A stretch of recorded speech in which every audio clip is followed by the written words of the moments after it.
तो आगे का एजेंडा में अभी की सबसे बड़ी खबर आपको बता दें, खबर दिल्ली से है। आम आदमी पार्टी के विधायक अमानतुल्लाह खान के घर पर ईडी की रेड। वक्फ बोर्ड मनी लॉन्ड्रिंग मामले में ईडी का छापा पड़ा है। अमानतुल्लाह के घर करीब 4 घंटे से इन्फोर्समेंट डायरेक्टरेट की कार्रवाई जारी है। ईडी के 6 से 7 अधिकारी घर में सर्च कर रहे हैं। तो अभी की बड़ी खबर आपको बता दें, अमानतुल्लाह की मुश्किलें बढ़ती नजर आ रही है। प्रवर्तन निदेशालय के लगभग 6-7 अधिकारी घर पर सर्च ऑपरेशन में जुटे हुए हैं। डिप्टी डायरेक्टर आए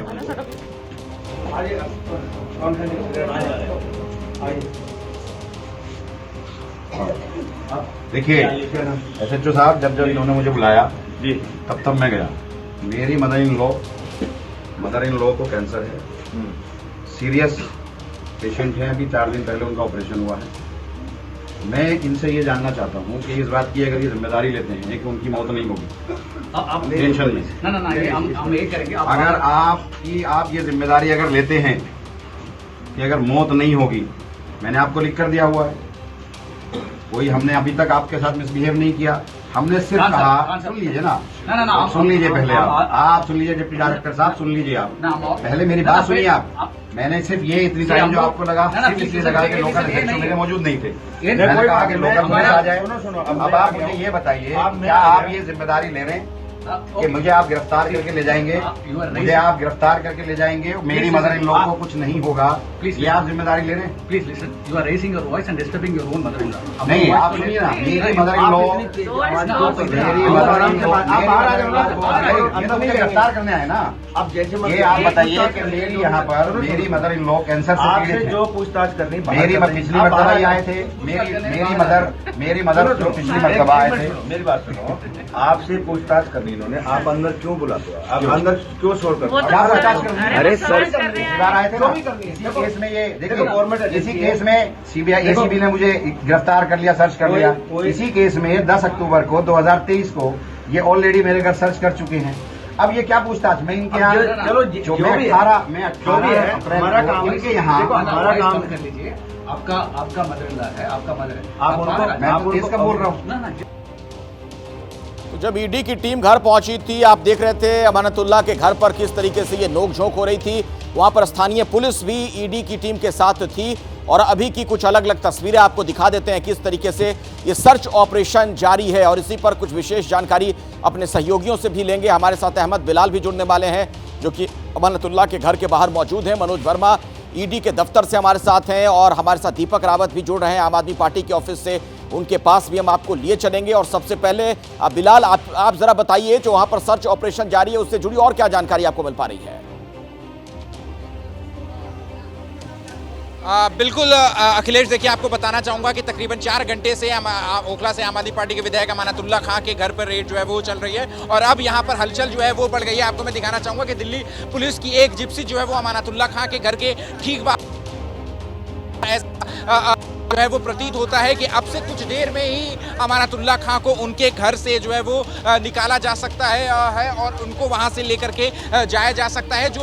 जो दिल्ली पुलिस के जवान और जो अर्धसैनिक बलों के जवान हैं वो भी अलर्ट मोड पे जो है वो आ चुके हैं। और इस वक्त देखिए जो अमानतुल्लाह खान के घर के बाहर की जो एंट्री है वो किस तरीके से यहाँ पर जवानों ने पूरी तरीके से यहाँ पर मुस्तैद जो है वो दिखाई दे रहे हैं। तो आपको बता दें कि दिल्ली वक्फ बोर्ड से जुड़े हुए मनी लॉन्ड्रिंग के मामले में ये रेड जो है वो अमानतुल्लाह खान के घर पे सुबह 6 बजे ईडी के तकरीबन 6 से 7 अधिकारी जो है वो पहुंचते हैं। और हालांकि उन्हें जो है वो एंट्री नहीं दी जाती है तुरंत। और 2 घंटे तक जो ईडी के अधिकारी हैं उनको अमानतुल्लाह खान के घर के बाहर, फ्लैट के बाहर सीढ़ियों पर ही इंतजार करना पड़ता है। और जब इलाके के जो SHO हैं वो यहाँ पर पहुँचते हैं और उसके बाद समझाइश होती है अमानतुल्लाह खान से, उसमें भी हाई वोल्टेज ड्रामा जो है वो देखने को मिलता है। अमानतुल्लाह खान बार बार यही कहते हुए सुनाई देते हैं कि उनकी सास के कैंसर का जो है वो ऑपरेशन हुआ है और अगर उनको कुछ हो जाता है तो उसकी जिम्मेदारी कौन लेगा। बल्कि इसके जवाब में, इस आर्गुमेंट के जवाब में ईडी के जो अधिकारी हैं उनसे ये भी साफ कहते हुए सुनाई पड़ते हैं कि आप ये जो इतनी तेज आवाज में बात कर रहे हैं, क्या इससे आपकी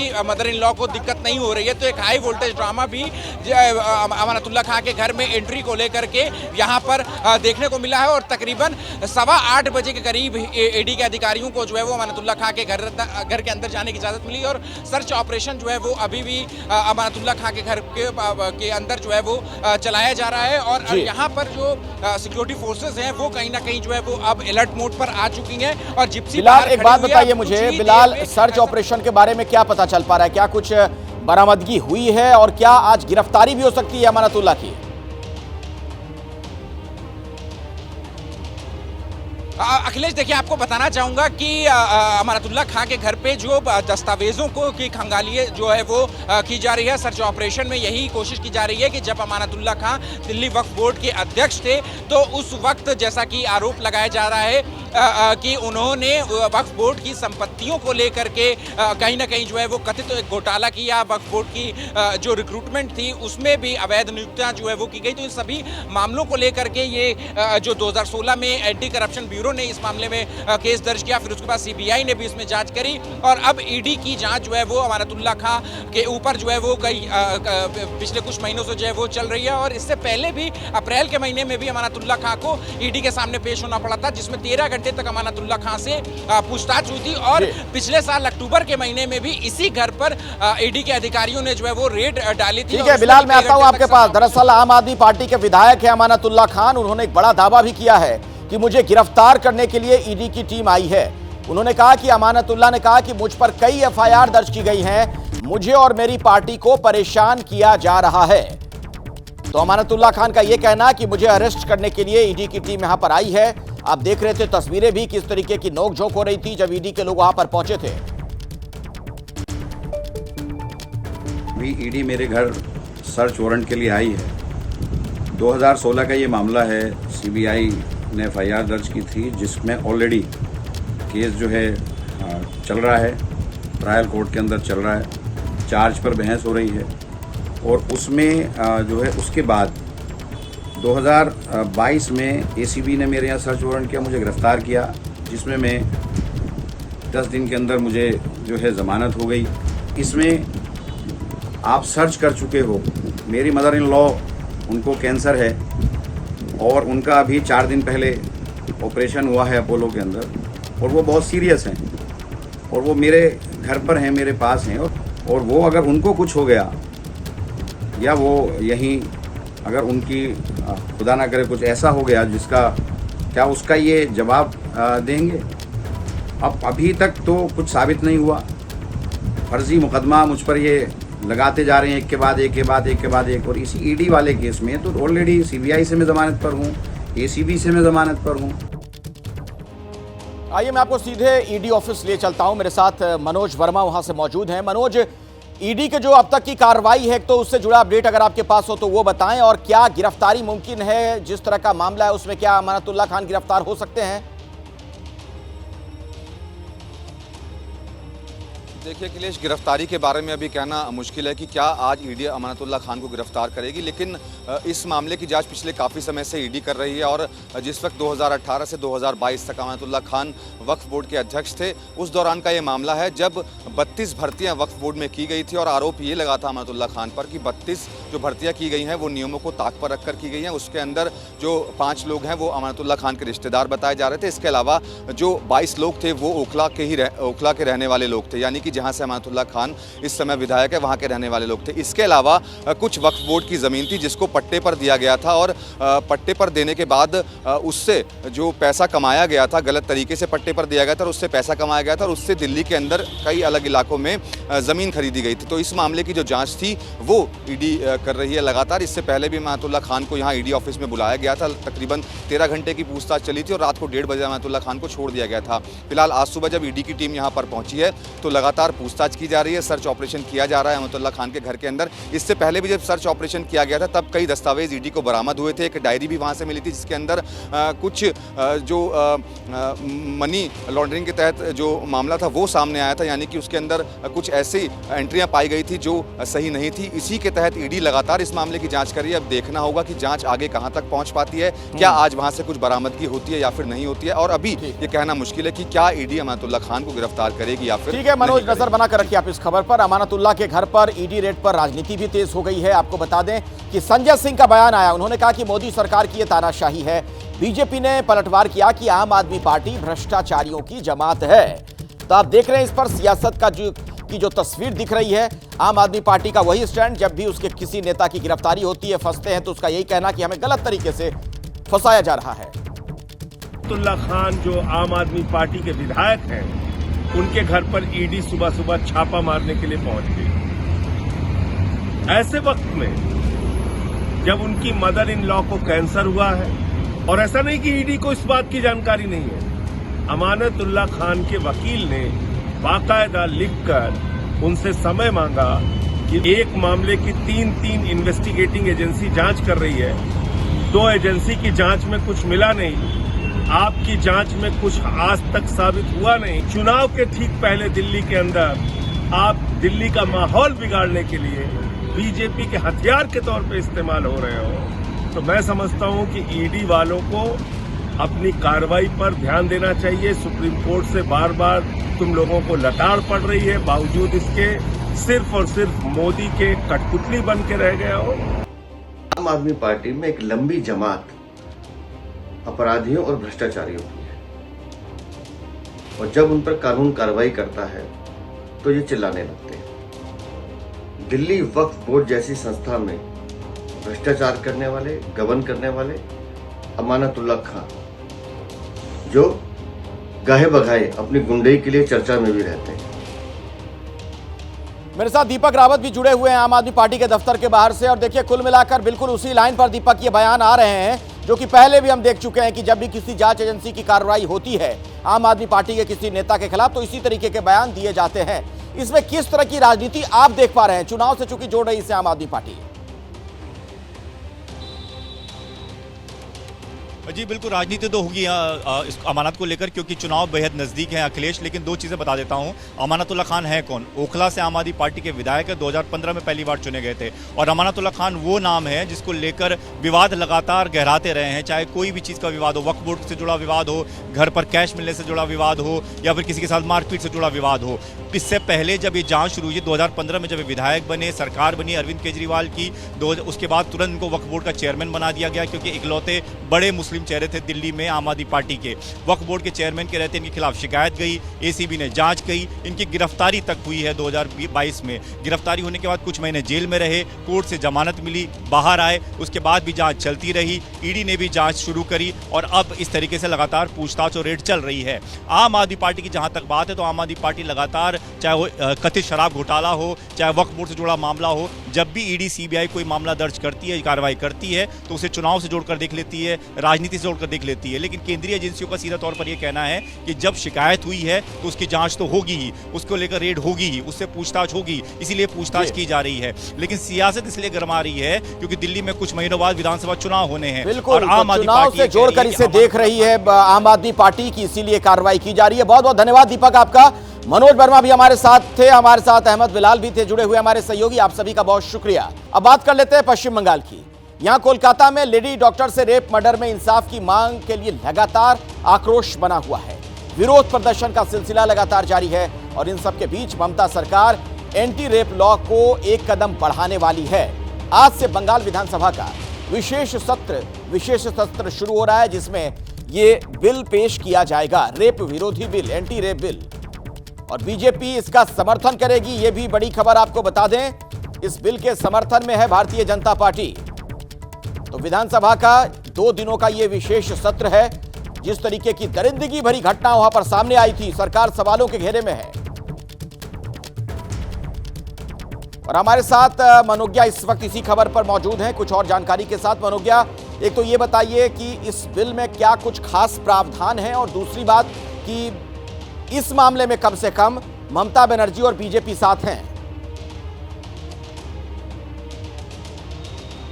बीजेपी ने भले ही अपना ऑफिशियल स्टैंड क्लियर ना किया हो, ये कहा है कि हम जो भी कहेंगे हम फ्लोर ऑफ द हाउस पे कहेंगे, जो कि कल कहा जाएगा, क्योंकि कल ही पूरे बिल के कागज भी सर्कुलेट किए जाएंगे। आज असेंबली का सत्र, जिसमें दोपहर 2 बजे के आसपास विधायकों को, मंत्रियों को आने के लिए कहा गया है, आज पूरी तैयारियां कर दी जाएंगी और कल बिल को पेश करके उसे पारित करने का प्रयास किया जाएगा, और कल ही इस पर पूरा डिस्कशन भी होगा। अब इस पर सबसे पहला महत्वपूर्ण ये आ जाता है कि बिल में आखिर होगा क्या। जो खाका तैयार किया जा रहा है वो हमारे सूत्र बता रहे हैं कि उसमें 2 ऑप्शंस हैं क्योंकि जो डिस्कशन हो रहा है उसमें डिफरेंसेस दो चीज़ों पर आ रहे हैं कि समय अवधि कितनी होनी चाहिए, 1 महीना, 3 महीना कि 6 महीना, जिसके दरमियान किसी भी बलात्कारी को, किसी भी रेपिस्ट को सज़ा मिल जाए अपना कानून जो पूरा क्राइम है उसको प्रूव होने के बाद। हालांकि इस पर अभी संदेह इसलिए भी हो रहा है कि कई मामले ऐसे हो जाते हैं जो इतने कॉम्प्लिकेटेड होते हैं जिन पर किसी क्या अगर जो भी आरोपी है उसे पकड़ा अगर नहीं गया तो स्थितियां क्या होंगी, अगर उसे पकड़ा गया तो स्थितियां क्या होंगी, क्या सामने वाले को गुहार लगाने का मौका दिया जाएगा, क्या उसे इतना अधिकार दिया जाएगा कि वो अपनी बात आगे तक ले सके,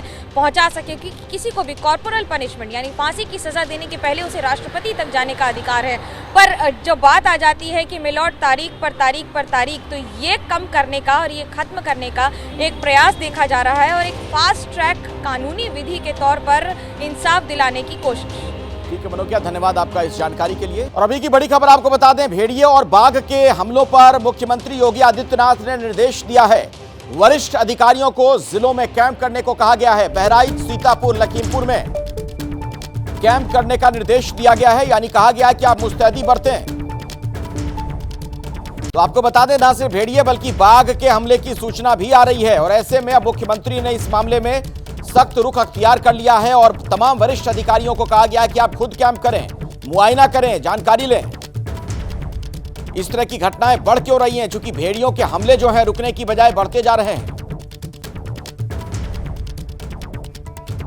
और आपको यह भी बता दें, लखीमपुर खीरी से ऑपरेशन बाघ पर एक बड़ी खबर है। आज सुबह 5 बजे कैमरे में कैद हुई बाघ की तस्वीर। 5 दिनों से बाघ को पकड़ने का प्रयास किया जा रहा है। बाघ को पकड़ने के लिए इमलिया गांव में पिंजरे भी लगाए गए हैं, लेकिन सफलता नहीं मिली है। तस्वीर देखिए आपके सामने, यह सुबह 5 बजे की तस्वीर बताई जाती है। कैमरे में कैद हुआ यह बाघ, खतरनाक खूंखार बाघ, सुबह 5 बजे फिर से दिखा है यह बाघ। तस्वीर आप देख सकते हैं कैमरे में जब यह बाघ कैद हुआ है। आज सुबह 5 बजे के आसपास की तस्वीर बताई जाती है। यानी ये जिस तरीके से खुले में बाघ घूम रहा है, फिर से कोई कहीं इसका शिकार ना हो जाए। जरूरत इस बात की है कि जल्द से जल्द इसे दबोचा जाए, पकड़ा जाए। अभी की बड़ी खबर आपको बता दें, बहराइच में आज फिर भेड़िए ने अटैक किया है। भेड़िए के हमले में 3 साल की बच्ची की मौत हो गई। बताया यह जाता है कि घर से 1 किलोमीटर दूर मिला बच्ची का शव, यानी भेड़िया उसे उतनी दूर तक घसीटता हुआ ले गया होगा। भेड़िए के हमले में 2 महिलाएं भी घायल हुई हैं। 50 लोग अब तक जख्मी हो चुके हैं। 3 साल की बच्ची की दर्दनाक मौत हुई है।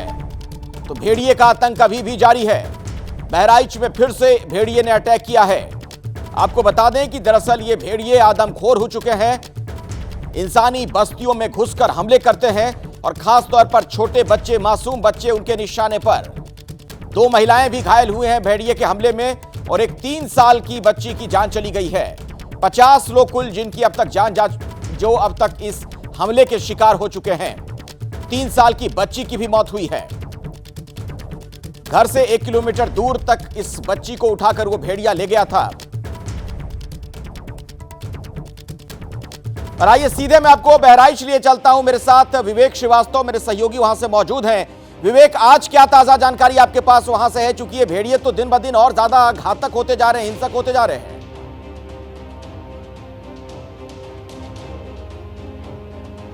अखिलेश, मैं आपको बता दूं कि पिछले 2 दिनों से कल और आज लगातार मैं इन इलाकों में घूम रहा हूं। कई गांव में गया हूं, कई जंगलों में गया हूं। अभी आप देखेंगे जहां मेरी लोकेशन है, ये ठीक पीछे यहां पर जंगल है और इधर की ओर रिहायशी इलाका है। यहां पर भी वैसे ही भेड़ियों ने आतंक मचा रखा है। सबसे पहले हम कल रात की घटना पर आते हैं, उसके बाद मैं बाकी डिटेल आपको दूंगा। कल रात को यह हुआ कि रात के 12 बज रहे थे, जब मध्य रात्रि हो गई तब वहां पर भेड़िया आया और उसने एक वृद्ध महिला पर अटैक किया। क्योंकि वो जल्दी से जग गई थी तो उनको सिर्फ घायल कर पाया, लेकिन वही जब कुछ देर 3-4 घंटे के बाद जब 6 किलोमीटर दूर एक गांव है, वहां पर जब एक बच्ची सो रही थी तो उसको उसने अपना शिकार बना लिया। बड़ी बात यह भी है कि ये भेड़िए इतने शातिर हैं कि घर के लोग सोए रहते हैं। कल मैंने एक आपको रिपोर्ट की थी और भेजी थी, आयांश जो 26 अगस्त को जिस बच्चे को भेड़िए ने अपना शिकार बनाया था, जिसकी मौत हो गई थी, उसकी वो अपनी माँ के साथ आंगन में सो रहा था। और कल भी ऐसा हुआ, ये बच्ची जो है वो भी अपने माँ के साथ, अपने परिवार वालों के साथ ही सो रही थी। वो आता है दबे पांव और उठाकर बच्चों को लेकर चला जाता है।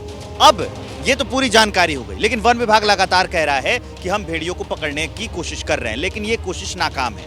एक मुझे और बात वो कल मैं जब गांव वालों से बात कर रहा था तो पता चली कि वन विभाग के पास ही ओरिजिनल जानकारी नहीं है और वो सिर्फ बयानबाजी कर रहा है। गांव वालों का आरोप है कि जब उन्हें पता चला कि उनके जो खेत है जंगल में भेड़िया है, उन्होंने जाकर वन विभाग को इस बात की जानकारी दी। टीम आती है, ड्रोन लेकर आती है और वो सर्च ऑपरेशन चलाती है और इसके ऊपर चारों ओर ड्रोन उड़ाए जाते हैं। वो कह देते हैं वन विभाग के टीम वाले कि नहीं, यहाँ पर कोई भेड़िया नहीं है, लेकिन गांव वालों को भरोसा नहीं हुआ क्योंकि उन लोगों ने देखा था। जब वो झुंड बनाकर जाते हैं और वहां खेत में घुस जाते हैं तो पीछे से भेड़िया निकल जाता है। तो सवाल इस बात पर भी उठते हैं कि क्या वन विभाग अपना काम ठीक ढंग से कर रहा है या सिर्फ वो बयानबाजी कर रहा है। और दूसरी बात यह है कि जो वन विभाग है उसको कैसे पता है कि भेड़िए सिर्फ 2 हैं। उनका कहना था कि 6 भेड़िए हैं जिसमें से 4 हमने पकड़ लिए हैं, 2 घूम रहे हैं। लेकिन जो दूर दूर घटना है, अभी कल रात की आप घटना ले लीजिए ना, जिन 2 गांवों में घटना हुई है जहां पर बूढ़ी औरत को जिसने घायल किया है और छोटे बच्चे को अपना शिकार बनाया है, वहां के गाँव के बीच में 6 से 8 किलोमीटर की फिर से दूरी है। तो ये कैसे संभव हो सकता है कि एक ही भेड़िया, वैसे तो संभव हो सकता है क्योंकि 60 किलोमीटर प्रति घंटे की रफ्तार हो सकती है भेड़िए की दौड़ने की, लेकिन ये जो लगातार अलग अलग गांवों में हमला हो रहे हैं। पिछली बार जो 26 तारीख को घटना हुई थी उस गांव का नाम है दीवानपुरवा और वहां से 7 किलोमीटर दूर अभी वहां पर छोटी बच्ची को उसने शिकार बनाया और वहां से 6 किलोमीटर और दूर जाएंगे तो वहां पर जो वृद्ध महिला है उसको अपना शिकार उसने बनाया है। तो ये सारी घटनाएं देखकर पता चलती हैं कि जो भेड़ियों के बारे में बताया जाता है कि भेड़िए हमेशा झुंड में चलते हैं, उसी तरह से बहराइच में सिर्फ 1 या 2 भेड़िया नहीं घूम रहा है, भेड़ियों का झुंड घूम रहा है। और लेकिन वन विभाग जो है अभी तक पता नहीं लगा। नहीं, आप एक बड़ी बात बता रहे हैं विवेक, चूंकि आप उन इलाकों में घूम रहे हैं, लोगों से बातचीत कर रहे हैं कि ऐसी जानकारी, शुरुआती जानकारी आई थी कि 6 भेड़िए थे जिनमें से 4 पकड़े गए, 2 की तलाश है, लेकिन आप कह रहे हैं कि इनकी संख्या और ज्यादा हो सकती है।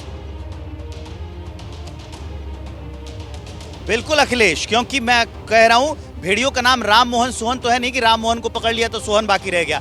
भेड़िए एक जैसे ही दिखते हैं, तो हम क्यों न कहें जो अटैक लगातार दूर दूर इलाकों में हो रहे हैं, एक अटैक की दूरी 6 किलोमीटर, दूसरे अटैक की दूरी 8 किलोमीटर दूरी पे, और वो 1 घंटे के अंतराल में हो रहे हैं, तो इससे पता चलता है कि भेड़िया 1-2 नहीं है, भेड़ियों का झुंड घूम रहा है। वो बस आकर शिकार बना रहे हैं गांव में लोगों को और बच्चों को। बच्चे आसान शिकार होते हैं क्योंकि उनके छोटे बच्चे हैं 2.5-3 साल के, वो कितना रिएक्ट कर पाएंगे, कितना खुद को बचा पाएंगे, इसकी वजह से, और वो उठाकर सीधा लेके चले जाते हैं। बड़ी बात यह है कि वो भेड़िए इतनी रेकी कर चुके हैं रिहायशी इलाकों की कि उनको पता है कि बच्चे कहाँ सोते हैं। दूसरा एक और जानिए यहाँ पर भौगोलिक कारण, जो घर हैं ज़्यादातर लोगों के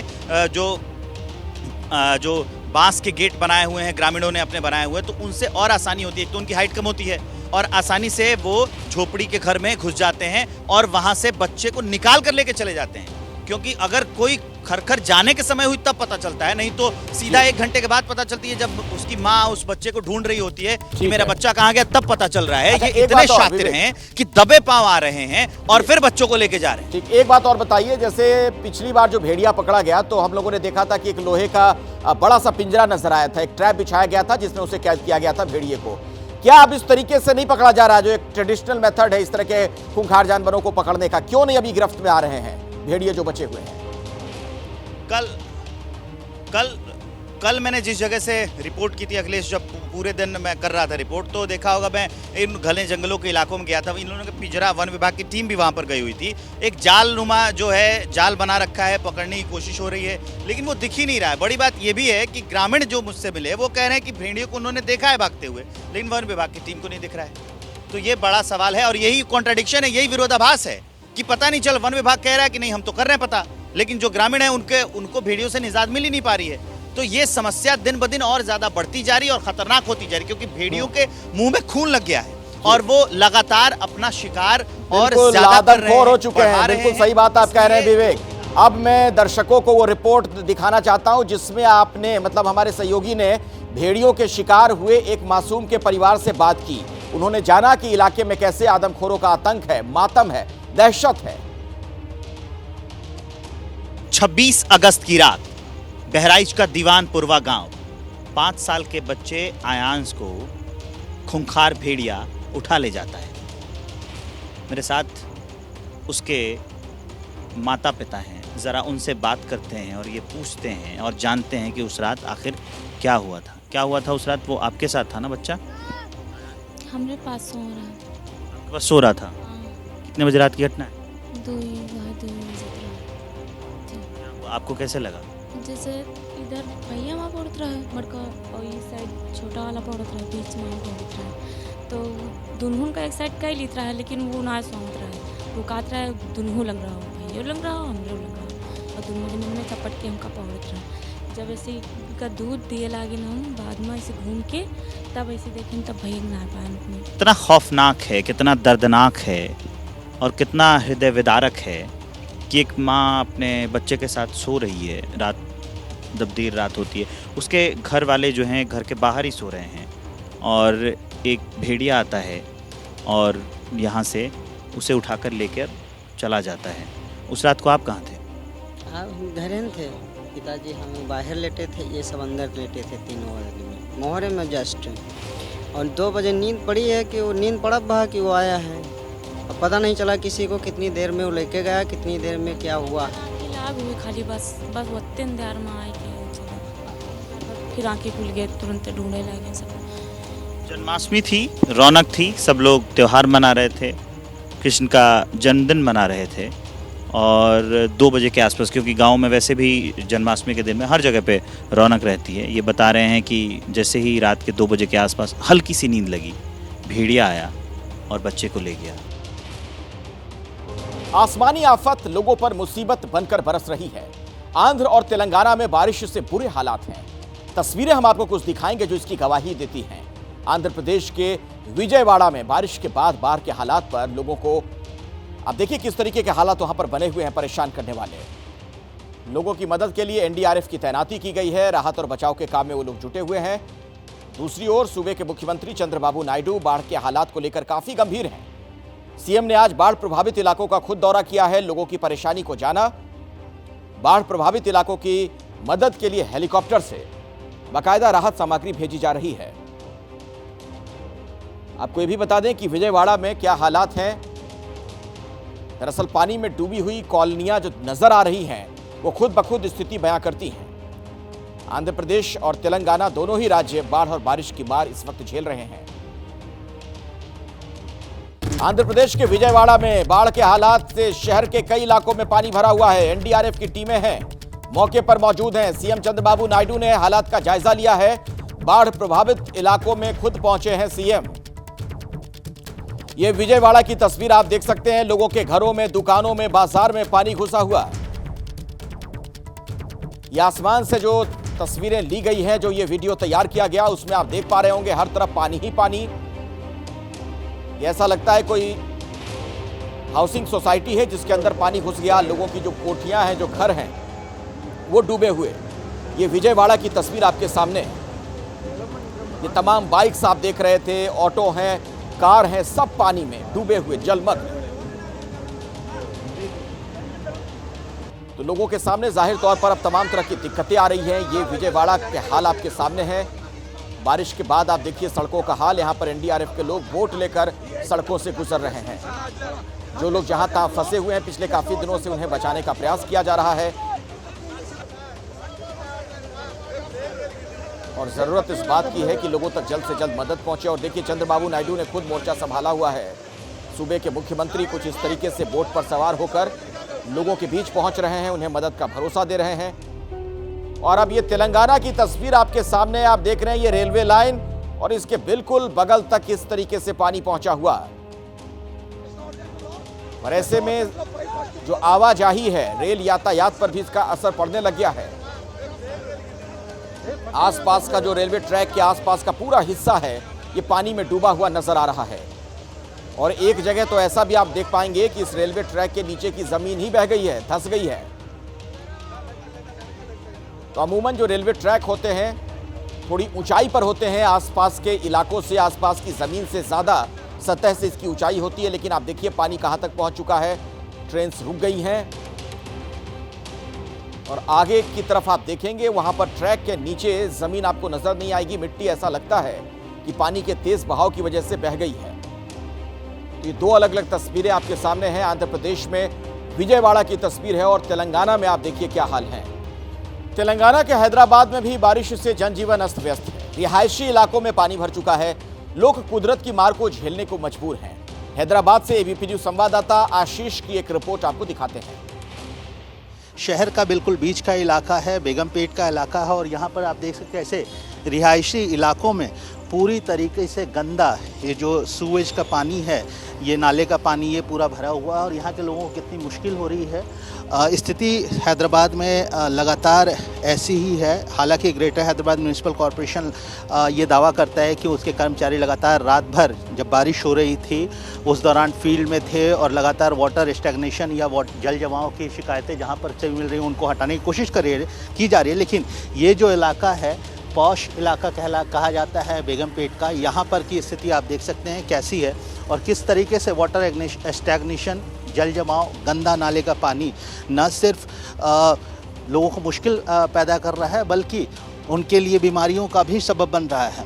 अगर हम बात करें कैजुअलिटी की तो अब तक तेलंगाना में 9 लोग और आंध्र प्रदेश में 15 लोगों की मौत हो चुकी है बारिश और बारिश से संबंधित दुर्घटनाओं में। मुख्यमंत्री चंद्रबाबू नायडू और मुख्यमंत्री रेवंत रेड्डी जो आंध्र प्रदेश और तेलंगाना के मुख्यमंत्री हैं, दोनों राज्यों के मुख्यमंत्री हैं, दोनों से प्रधानमंत्री ने बात की है, केंद्रीय गृह मंत्री ने बात की है, उनको हर संभव मदद देने का आश्वासन दिया है।